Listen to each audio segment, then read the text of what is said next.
pays these sort of licensing fees to organizations like JSTOR and Thomson and ISI to get access to scholarly journals that the rest of the world can't read. These scholarly journals and articles are essentially the entire wealth of human knowledge online, and many have been paid for with taxpayer money or with government grants.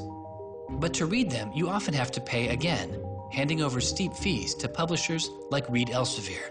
These licensing fees are so substantial that people who are studying in India instead of studying in the United States don't have this kind of access. They're locked out from all of these journals. They're locked out from our entire scientific legacy. I mean, a lot of these journal articles, they go back to the Enlightenment. Every time someone has written down a scientific paper, it's been scanned and digitized and put in these collections.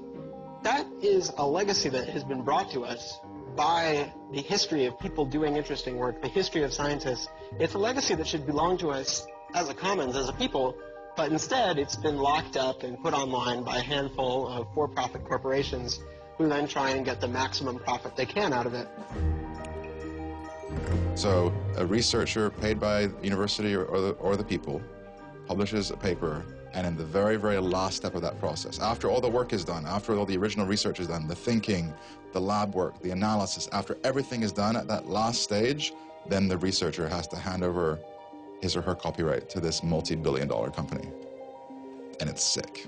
It's an entire economy built on volunteer labor. And then the publishers sit at the very top and scrape off the cream. Talk about a scam.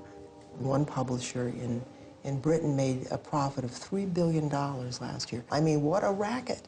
JSTOR is just a very, very small player in that story, but for some reason, JSTOR is the player that Aaron decided to confront.